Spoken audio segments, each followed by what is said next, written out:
हाथ में छड़ी पकड़े सुखिया लड़खड़ाते कदमों से बेचैन होकर कभी अपने कमरे में तो कभी बाथरूम तो कभी आंगन में कुछ ढूंढती हुई हॉल में पहुंचती है। ना जाने मैंने कहाँ रख दिया। कल तो मेरी नाक पर ही टिका हुआ था और आज मिल ही नहीं रहा। तभी वहां प्लेट में बैगन का भरता और रोटी लेकर उनकी बड़ी पोता बहू मालती वहां पहुंच जाती है। ये लो दादी माँ, आपका मनपसंद गर्मा गर्म और बैंगन का भरता, शुद्ध देसी घी में सरसों का तड़का लगा के और गर्मा गर्म रोटियां। तभी सुखिया की नजर मालती के माथे पर अटके अपने चश्मे पर पड़ती है। मैं चश्मा पूरे घर में ढूंढ रही हूँ और ये तुम्हारे पास है। दादी माँ, आपका चश्मा मुझे बालकनी में मिला। अब मालती चश्मा अपने माथे से निकालकर सुखिया की आंखों में लगा देती है। दादी माँ, मैं सोच रही हूँ कि आपके घुटनों में हमेशा दर्द रहता है, तो फिर आप बालकनी में क्या करने गई थी? कहीं आप पड़ोस वाले दादाजी को तो नहीं देख रही थी? अपनी दादी सास से मस्करी करती है, इधर रहा तो बताऊं तुझे। सुखिया ने मालती का गाल पकड़ा ही था कि तभी वहां अपना बनाया एक्स्ट्रा चीज बर्गर लेकर सुखिया की छोटी पोता बहू और मालती की देवरानी सुरभि वहां पहुंच जाती है। मैं इसकी वजह से बालकनी में गई थी मालती बहू। दादी माँ, मैंने क्या कर दिया? अरे तुझे याद है कल तूने क्या बनाया था? हाँ, मुझे याद है कि मैंने कल एक्स्ट्रा चीज और बटर डालकर पिज्जा बनाया था। हाँ, उसी की बदबू से मैं इतना परेशान हो गई थी कि उससे बचने के लिए मैं बालकनी में चली गई और वहीं अपना चश्मा भी भूल आई। दादी माँ, जैसे आप बदबू कहती हैं वो खुशबू है, सूंघ कर तो देखो। तभी सुरभि बर्गर सुखिया जी के मुंह के पास ले जाती है, लेकिन वो अपना मुंह फेर लेती है और अरे इसे दूर रख मुझसे। उन तीनों की हंसी ठिठोली के बीच घर के बाकी सदस्य भी वहां पहुंच जाते हैं और हमेशा की तरह। छोटी बहू, हम तुम्हें कितना मना करते हैं कि तुम चीज, क्रीम और वो क्या कहते हैं उसे, बटर, हाँ बटर डालकर खाना मत बनाया करो। कितनी बुरी बदबू आती है तुम्हारे खाने से। अपनी जेठानी की तरह शुद्ध देसी घी और सरसों का तड़का लगाकर खाना बनाया करो। देखो उसके बनाए खाने से कितनी अच्छी खुशबू आती है। हाँ देवरानी जी, मैं भी तुमको कितना समझाती हूँ कि घर में कोई ये सब नहीं खाता जो तुम बनाती हो। अरे आप क्या जानो, आजकल सब यही खाते हैं और मेरे बनाए खाने से बदबू नहीं, बटर, चीज और क्रीम की खुशबू आती है। जिस दिन आपको समझ में आएगा ना तो आप उंगलियां चाट चाट कर खाओगे। वो दिन जब आएगा तब देखेंगे सुरभि। अभी तो हम सब भाभी के हाथ के देसी घी और सरसों की खुशबू का लुत्फ उठाएंगे।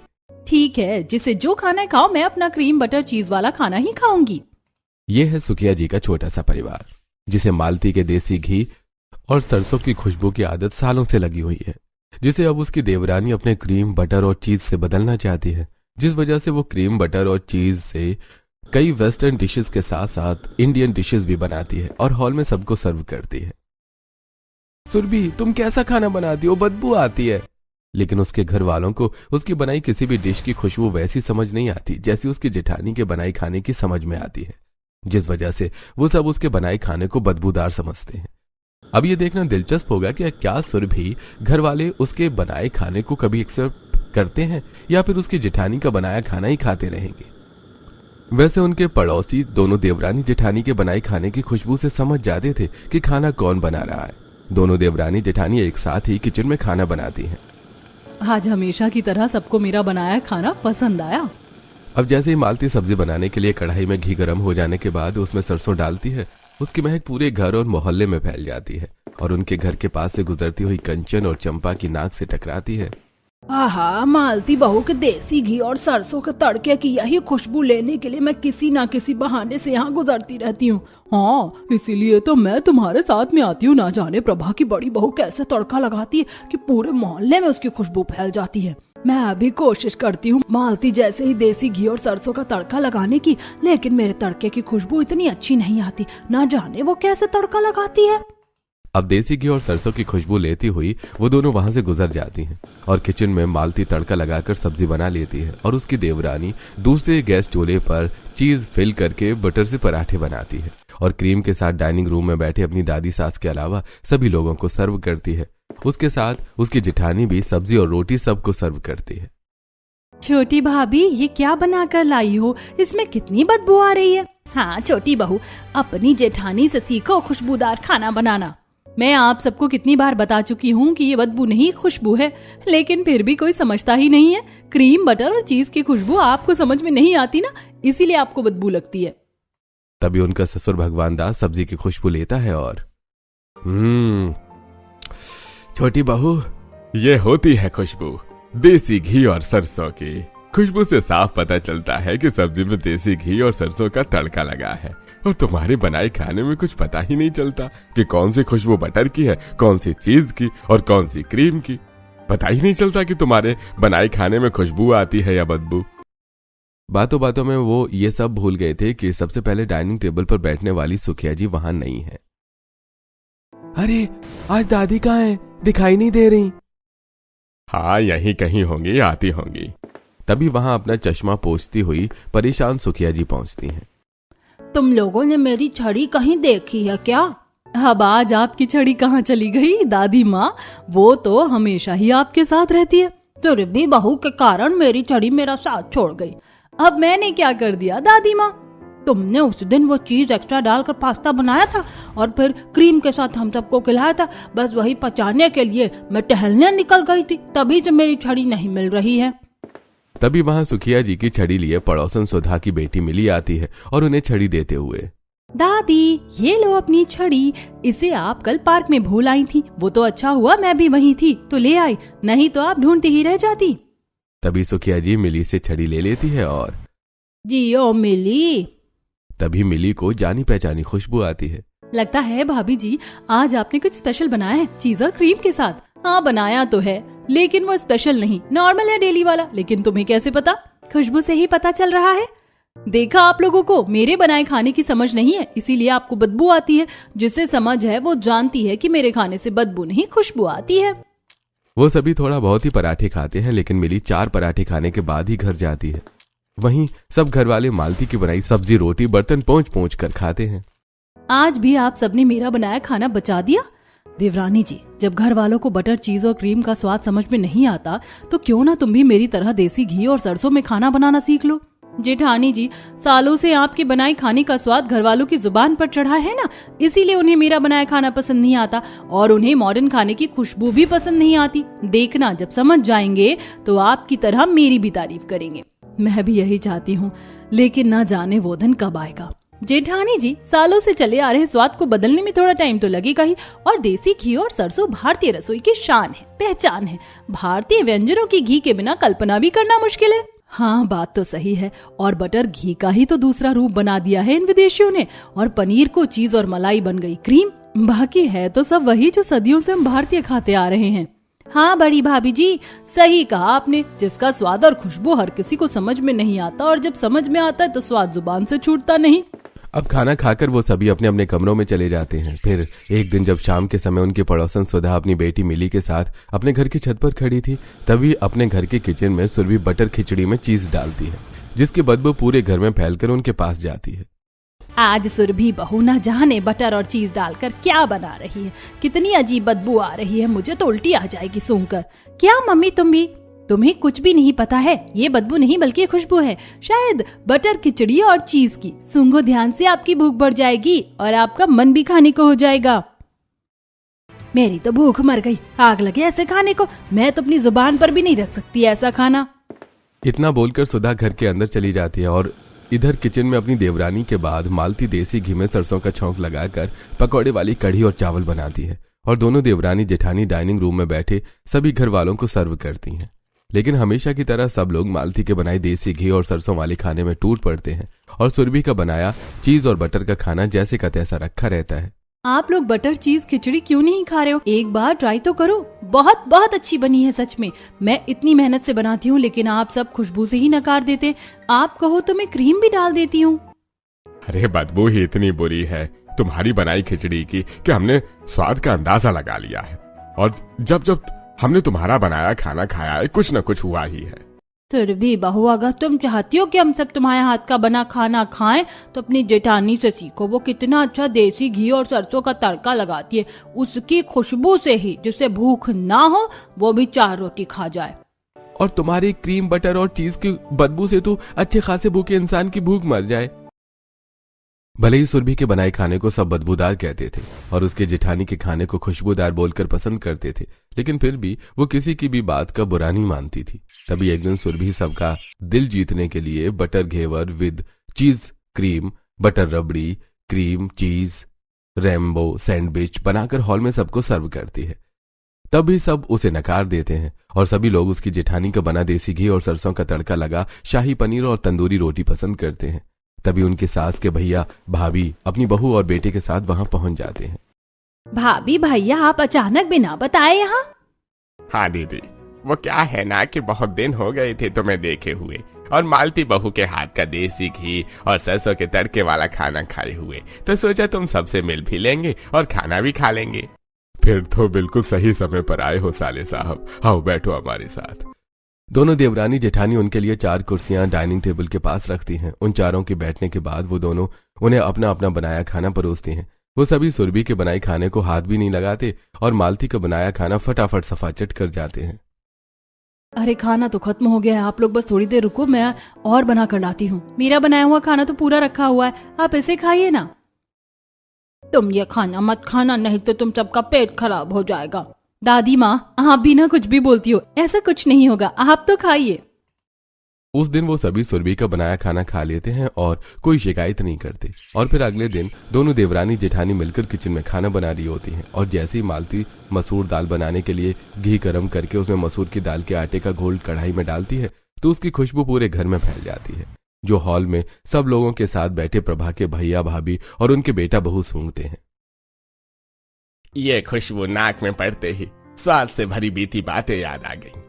ऐसा स्वाद जो जुबान से उतरा ही नहीं, जो दिमाग में ऐसे छपा है जैसे नोट में गांधी जी की फोटो। हाँ जी, मुझे अच्छी तरह याद है, बड़ी बहू मसूर दाल के बाद अब देसी घी में सरसों का तड़का लगाकर छोले बनाएगी और नरम भटूरे भी।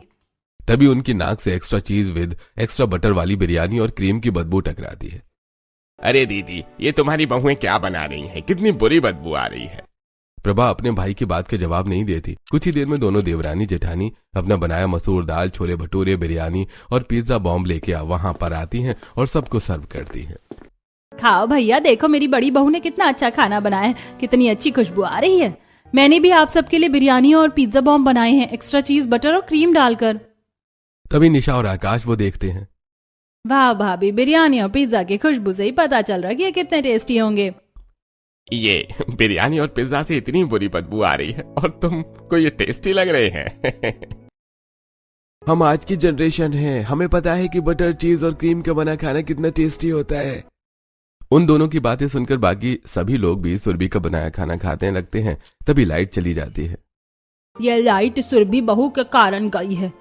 दादी जी, मैंने ऐसा क्या कर दिया? तुम्हें याद है एक दिन जब लाइट सुधारने के लिए लाइनमैन आया हुआ था और तुमने उसे अपना पिज्जा खिलाया था? हाँ याद है। तो तुम्हारा वो चीज और क्रीम पिज्जा खाकर जरूर उसका पेट खराब हो गया होगा या फिर उसे पसंद नहीं आया होगा, इसीलिए उसने गुस्से में लाइट काट दी। क्या माँ, तुम भी कहीं का कनेक्शन कहीं जोड़ देती हो। अरे उस बात को महीना होने को आया है। भैया आपको पता है एक दिन ना मोहल्ले के मेन हॉल का ढक्कन खुला हुआ था, तो हमारे मोहल्ले का एक आदमी उसमें गिर गया था, तो उसका जिम्मेदार भी मम्मी जी ने छोटी बहू को ठहरा दिया था। हाँ मामा जी, हमारी दादी ऐसी हैं, लेकिन मुझे उनसे कोई शिकायत नहीं है। ये तो मुझे क्यूट लगती हैं, इनकी हरकतें ना छोटे बच्चे जैसी हैं। बोलती हुई सुरभि अपनी दादी को पीछे से हक कर लेती है और कुछ ही देर में लाइट भी आ जाती है और वो सभी खाना खाते हैं। उस दिन के बाद अगले 3 दिनों तक वो चारों दोनों देवरानी जेठानी का बनाया देसी घी और सरसों और क्रीम चीज और बटर वाला खाना खाते हैं। और चौथे दिन वो चारों प्रभा के कमरे में जाते हैं। वहां पर प्रभा के साथ मालती भी थी। दीदी, अब हम सब जा रहे हैं। भैया कुछ दिन और रुको ना, फिर चले जाना। दीदी रुकना तो चाहते हैं, लेकिन हम सबका पेट दर्द करने लगा है, तो हमें जाना होगा। पहले हॉस्पिटल जाएंगे फिर घर। मुझे तो लगता है हमारा पेट दर्द ज्यादा क्रीमी बटरी और चीजी खाना खाने की वजह से हुआ है। अरे दीदी, तुम अपनी छोटी बहू को समझाओ कि वो भी अपनी जेठानी की तरह देसी घी और सरसों का तड़का लगाकर खाना बनाया करे, बहुत हेल्दी होता है। मैं समझती हूँ भैया, लेकिन वो समझती ही नहीं। उसे लगता है कि हमें बटर क्रीम और चीज का स्वाद और खुशबू के बारे में नहीं पता। ननद जी, आपने वो कहावत सुनी है ना कि अगर घी सीधी उंगली से ना निकले तो उंगली टेढ़ी कर लेनी चाहिए।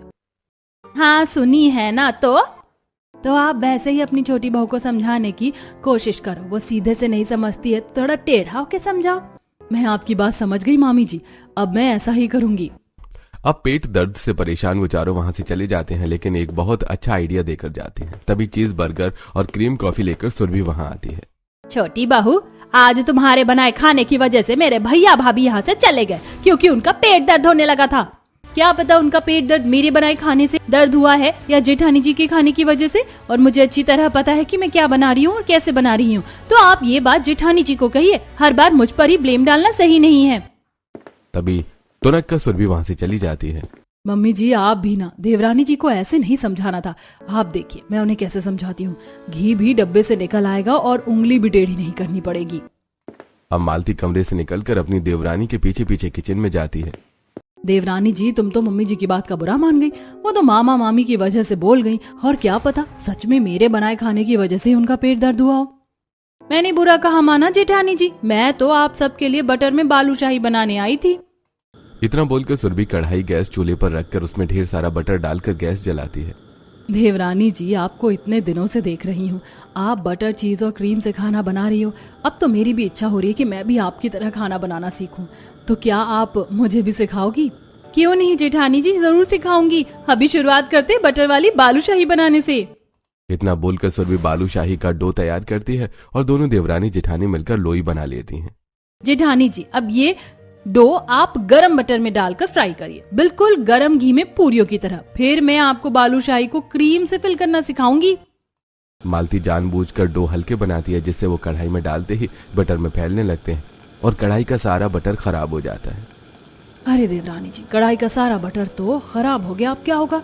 जेठानी जी चिंता मत करो, बटर खराब हो गया है तो हो जाने दो। अब मैं आपको चीज बर्गर बनाना सिखाती हूँ और फिर क्रीम पास्ता भी बनाना सिखाऊंगी।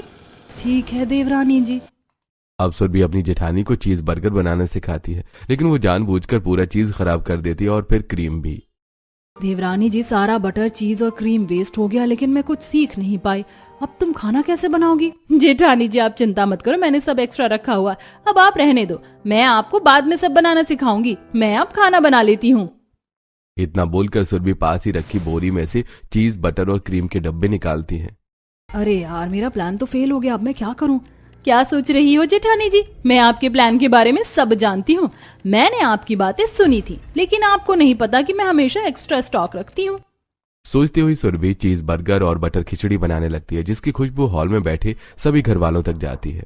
अरे ये क्या, मैं तो उम्मीद लगाए बैठी थी कि आज छोटी बहू के हाथ का खाना नहीं खाना पड़ेगा, लेकिन चीज बटर की बदबू आने लगी। मतलब बड़ी बहू अपने प्लान में फेल हो गई। तभी कुछ ही देर में सब लोगों को घी और सरसों की खुशबू आती है।